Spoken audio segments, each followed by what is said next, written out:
So, let's talk for a few minutes about my camp setup, which obviously is sitting right behind me. The tent is obviously the first thing we're going to talk about, so let's get started on that. It's not particularly historically accurate. It is a pavilion. It has a single pull-up center supported by, and the perimeter is supported by a set of spokes arranged like a wagon wheel around a hub. That part is accurate. However, the little aluminum clips in there that hold the walls to the roof, the stitching method, the material, which is a cotton canvas, all of those aren't particularly great for the early 13th century. Cotton obviously existed at that time.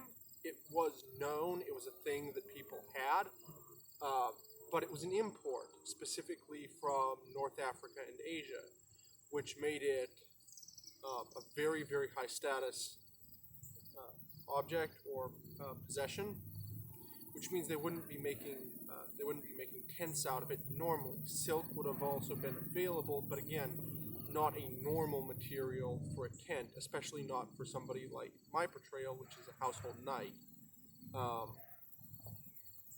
The different scales of knight really are, household knight is the bottom of the rung outside of, say, a knight errant, somebody who doesn't even have a household to attach himself to. I represent sort of the bottom rung of where you could be as somebody who's settled in. This means I don't have my own lands, I don't have anybody serving under me, really. I might have a squire. All my possessions are things that I received from my lord. So, moving on, I've got some camp furniture. I'm going to take the camera inside to show you that in just a minute. But, or I think I'm actually going to take it outside. I made some of it myself. There's a camp bed in there, which I made. I'm going to be remaking it soon out of poplar instead of out of red oak. Red oak just isn't a good material to work with. White oak is what they had in Europe. So whenever you see something labeled as oak in a museum, it's going to be white oak. Red oak is indigenous to the North American continent. White oak is indigenous to Europe. White oak has just better properties for woodworking in general than red oak, which is more porous and more keen to split.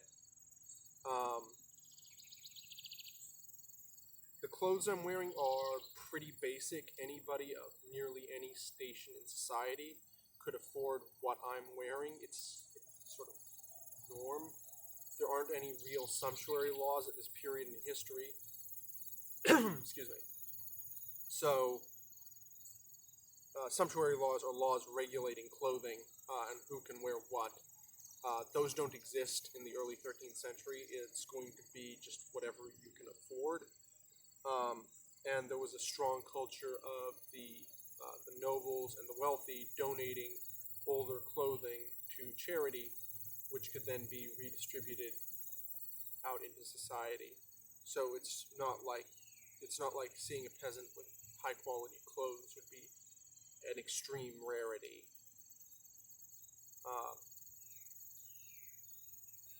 I'm wearing basically just the underwear and a surcoat because it's kind of hot and humid out, and I do not want to crawl into the full getup.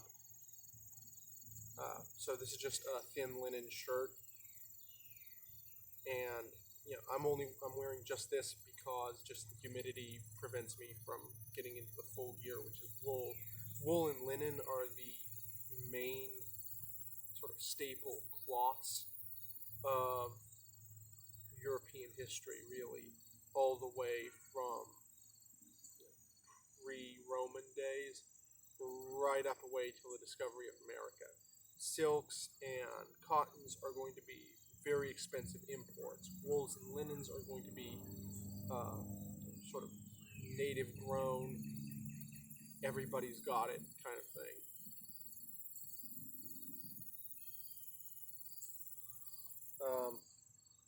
In this pouch I wear at my belt, I carry a folding knife. Just a really simple little thing. Maybe I could use it as a razor, maybe it's just a knife that I use. I carry a comb.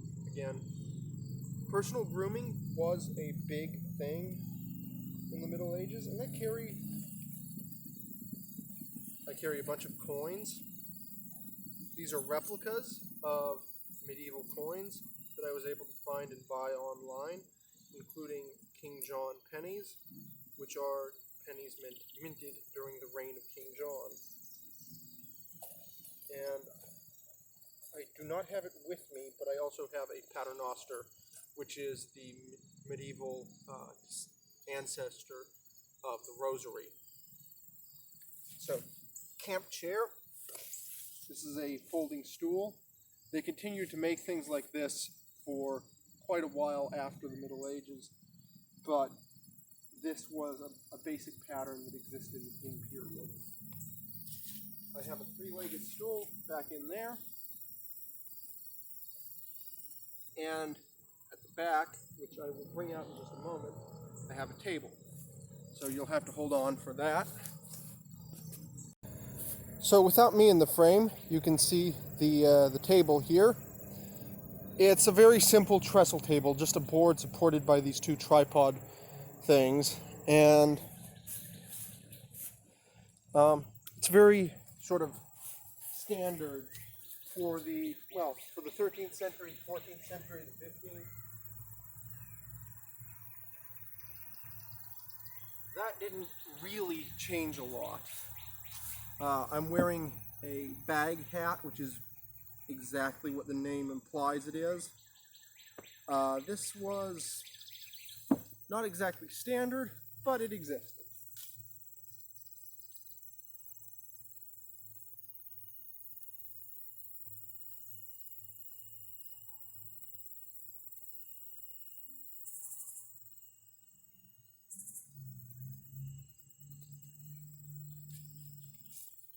As you can see, I have a collection of dishes and utensils here, and I have my sword. So let's talk about all of this stuff here. We'll put the sword aside for a moment and get to that in a bit. We have a collection of wooden and clay dishes, most of them wood, 2 of them are clay. This one and this one. Ceramic cups. These are based on finds from the Czech Republic, which happen to be the only ones I was able to find for sale. So, and since I have no ability to make this kind of thing myself, this is what I was left to buy. This is what is called a prunted glass. It's more of a Venetian thing, but it was popular throughout Europe as a high status object. I could have something like this even as a lower class knight, because part of the thing about being a knight was being ostentatious with your wealth, no matter how little of that you might have. These 2 glasses are much like this one, based on finds from the Czech Republic, I think near Prague. As I said, they're the only examples of medieval ceramic ware that I was able to find. They are historical to the 13th century rather than a later or earlier period. Something to keep in mind when criticizing something like this is that the 13th century, the 14th century, and the 15th century had no concept of modern industrial standardization. Everything, or nearly everything, was a unique one-off object. There was no, you didn't go out and buy a model of car the way I can go out and buy a Cadillac Seville. Instead, you went out and bought a carriage, and the cartwright would just make a carriage. He would make something fully new from the ground up, every piece original and unique. So a certain amount of wonkiness, which is technical term, but whatever, creeps into the design of things. Nothing is ever quite perfectly straight. Nothing is ever quite the same. No two objects, no matter how similar they are identical. So we've talked about all the mundane stuff, the wooden and glassware. This is an oil lamp. It comes with its own little ceramic dish underneath to catch any spilled oil, make sure you don't set things on fire. That's also historical to the 13th century. I cannot remember what find it is based on. But we come to the sword, which as a knight is my sort of pride and joy, second only to my Spurs. This is an example of modern manufacturing perfection. It's the Albion Templar. It is a beautiful, beautiful sword. I do not have words to praise this thing enough. The way it feels in the hand, the way it cuts, the way it can handle impact, everything about it is my idea of what a knightly sword should be. I made the scabbard myself. There are a lot of mistakes in it. It is not a perfect object. I'm going to be making another one. I do not expect that one to be a perfect object either, but I expect it to be better. The sword itself has a 34.5-inch blade, if I recall correctly, and it balances about 6 inches out from the guard. It's not a nimble or agile sword, at least not conventionally. What it is an extremely powerful cutter. It is a sword that was designed to move forward into a target, and that's it. This was designed to crack helms open like eggshells. And I bloody well love it. Now, I said it would be a knight's most prized possession next to his Spurs. So those are coming up next.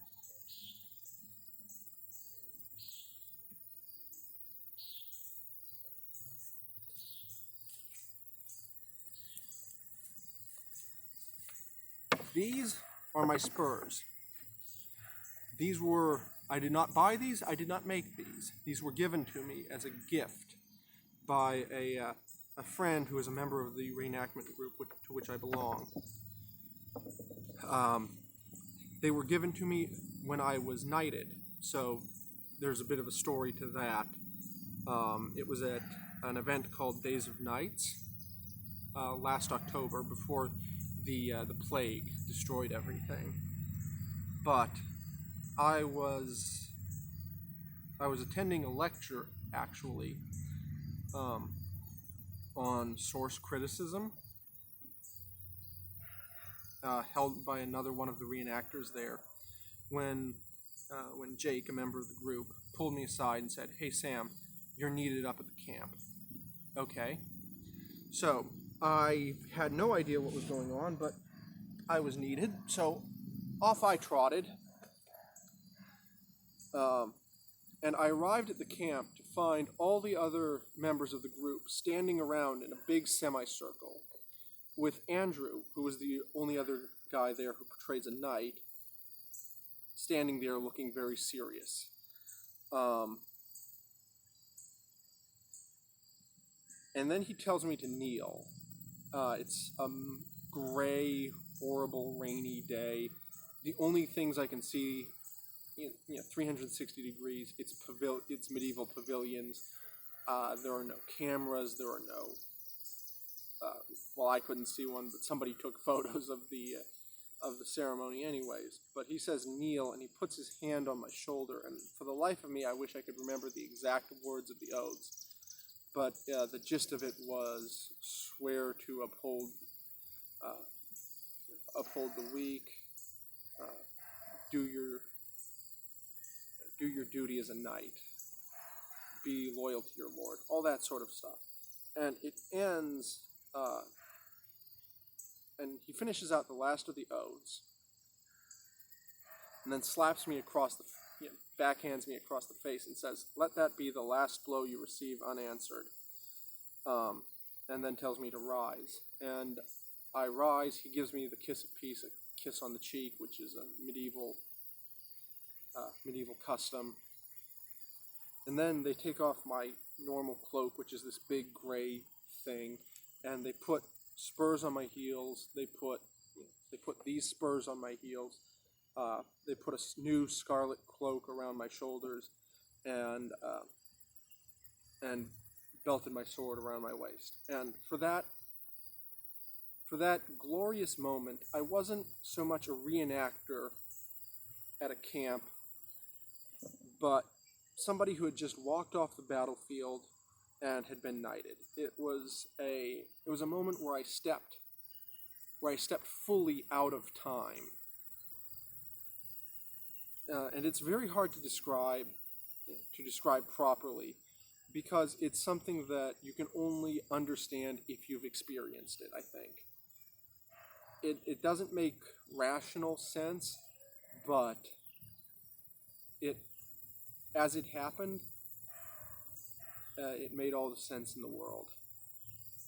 But that's how I acquired my spurs and my scarlet cloak, which I'll bring out now.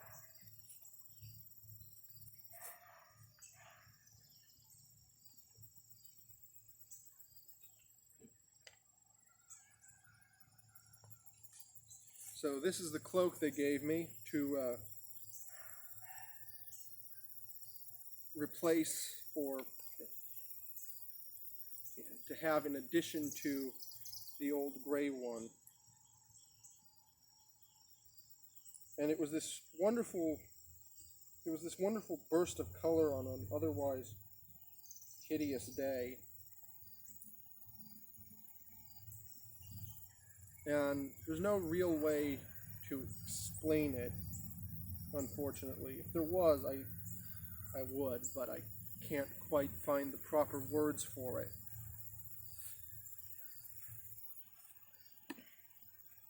It meant more to me than just about anything else that had happened to me up to that point. I'm not a member of the SCA. It's a thing that carries no weight with any organization. It only means anything to the members of my little group and myself. But